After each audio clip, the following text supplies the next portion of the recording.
फरमाइए sir, expectation क्या है बजट से?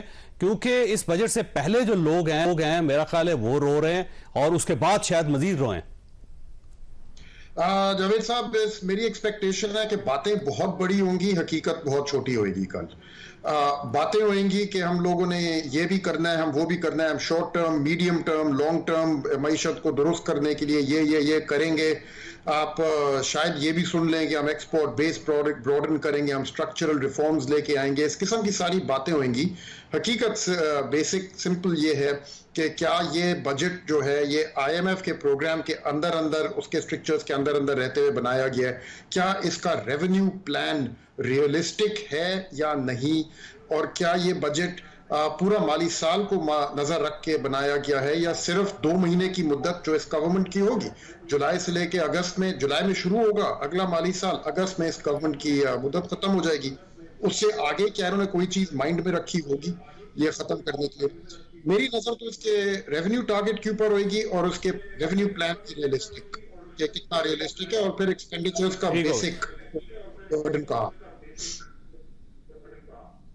ठीक हो गया। सुलैमान साहब, ये फरमाइए सर, ये जो बजट है ये बड़ा मतलब मजबूरी में बन रहा है क्योंकि IMF की तरफ से किस्त नहीं मिली और वो प्लान ऑलमोस्ट डेड हो गया है। इकोनॉमी में जान नहीं है। इक्तिसादी सर्वे ऑफ पाकिस्तान बहुत ही अफसोसनाक है। पाकिस्तान में मेरा नहीं ख्याल कि कभी ऐसा वक्त आया हो कि हर चीज ही माइनस में जा रही हो, लेकिन इसके बावजूद एक्सपेक्टेशन बहुत हो। तो फिर बजट होगा क्या जी? देखिए जावेद, मेरा ख्याल है कि हुकूमत को जो उसमें इत्तेहाद में शामिल जो जमातें हैं, थोड़ा सा उनको एक श्योरिटी तो नहीं मैं उसको बोलूंगा, लेकिन उनको सेटिस्फेक्शन हो गई है कि चांसेस काफी ब्राइट हैं। PTI टूट फूट का शिकार हो गई है जो मेजर अपोजिशन पार्टी थी।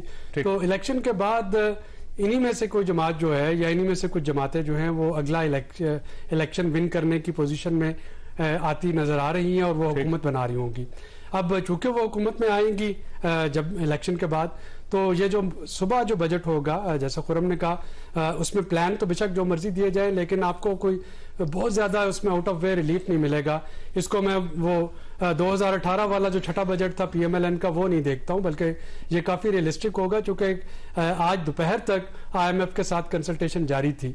अब 9 मई से पहले हुकूमत जो थी वो IMF से मायूस होके वी डोंट केयर की पॉलिसी पे जा चुकी थी, लेकिन अब 9 मई के बाद जबकि हालात चेंज हो गए हैं और लग ये रहा है कि दोबारा से इसी IMF के साथ अगला पैकेज इन्हीं लोगों को निगोशिएट करना है, तो थोड़ा सा वो रियलिस्टिक रहेंगे। रियलिस्टिक से मतलब ये है कि IMF को खुश करने की कोशिश करें। रियलिस्टिक से मुराद यही है कि अगर आपने जैसा कहा कि जिस तरह की वो मुआशी सिचुएशन है उसमें रिलीफ देने की तो कोई सिचुएशन हुकूमत के पास कोई सिनेरियो बनता ही नहीं है ना।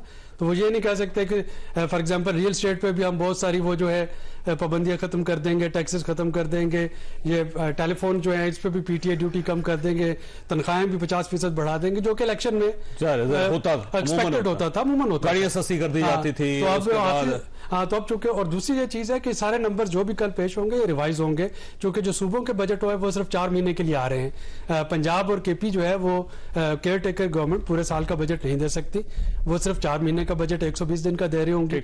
तो जब वहां पे बजट रिवाइज होगा तो प्रोविंशियल सरप्लस और ग्रांट्स और हर चीज चेंज होगी। So we should expect another budget जो कि नवंबर में आएगा। और कल वाला जो बजट है ये IMF के फ्रेमवर्क के अंदर ही होगा। ये कोई बहुत ज्यादा पूर्ण उम्मीद नहीं होना चाहिए, कोई बहुत ज्यादा इनोवेशन उसमें नहीं होगा। अच्छा, ऐसा ये फरमाइए, रियल स्टेट सेक्टर का ज़ाहिर है बुरा हाल है इस वक्त। तो हर शख्स रो रहा है, जिसने प्लॉट ले लिया वो भी रो रहा है, जिसके प्लॉट है, जिसके पास प्लॉट नहीं है वो भी रो रहा है, जो कंस्ट्रक्शन करना चाह रहा है वो भी रो रहा है। तो आपकी एक्सपेक्टेशन क्या है इस बजट से? एक्सपेक्टेशन तो बहुत हैं, पर अल्लाह करे वो पूरी हो जाएं। हालांकि अच्छी इकोनॉमिक टीम में इकट्ठी की हुई है सागडार साहब ने, बट डिलीवरी नहीं नजर आ रही लोगों को। अपेरेंटली जो डिसीजंस हैं वो पॉजिटिव वे में नहीं जा रहे हैं। पिछले साल भी इन्होंने ऐसा बजट प्लान किया जिससे एक ही सेक्टर था जो इकोनॉमिक व्हील को घुमा रहा था, वो भी इन्होंने 7E इंट्रोड्यूस करवा दिया, डीम इनकम टैक्स लगा के। उसके बाद आपने टैक्सेस की परसेंटेज बढ़ा दी। अब भी जो नजर आ रहा है वो ये है कि शायद ये लोग ओवरसीज पाकिस्तानीज को, क्योंकि हमने जो तजावीज दी हैं उसमें हमने इनको बताया है कि ओवरसीज पाकिस्तानीज को आप रिलीफ अनाउंस करें तो आपको फॉरेन डायरेक्ट इन्वेस्टमेंट आएगी। किस टाइप टाइप की रिलीफ? मतलब लाइक उसमें ये कि अगर बैंकिंग चैनल से, रोशन डिजिटल अकाउंट से अगर कोई ओवरसीज पाकिस्तानी पैसे भेजता है तो उसको टैक्स नहीं चार्ज किया जाए, वो प्रॉपर्टी परचेज करे। सेकंड चीज ये, जो बैंकिंग चैनल से पैसे आए उनको वापस ले जाने का भी मैकेनिज्म अवेलेबल होना चाहिए। दूसरा एक जो बहुत बड़ा इशू है वो हमने बड़ी हैस्टीनेस में लास्ट ईयर फैटफ के चक्कर में 111 जो सेक्शन था इंट्रोड्यूस हुआ, उसमें आपने 50 लाख रुपए की लिमिट रख दी कि ओवरसीज पाकिस्तानी सिर्फ इससे ज्यादा पैसे पाकिस्तान नहीं भेज सकता है। तो वो फिर उनके पास भी ओपनिंग्स आ गई, को पुर्तगाल चला गया, को टर्की चला गया, को मलेशिया चला गया। तो एक तजवीज भी ये भी दी है कि आप उसकी लिमिट को बढ़ाएं या उसको खत्म करें ताकि एक पॉजिटिविटी मार्केट में आए। और प्लस इसके साथ हमारा भी ये मुतालबा है कि जो नॉन डॉक्यूमेंटेड एरियाज हैं, जो डॉक्यूमेंटेड एरियाज के लिए एक बर्डन या बायसे बदनामी बने हुए हैं, उनको उनसे आप एक अच्छा रेवेन्यू जनरेट कर सकते हैं।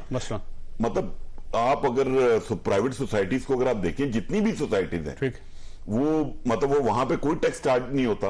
आप प्लॉट परचेज करते हैं, फाइल परचेज करते हैं, गवर्नमेंट को 1 रुपया रेवेन्यू जनरेट नहीं होता।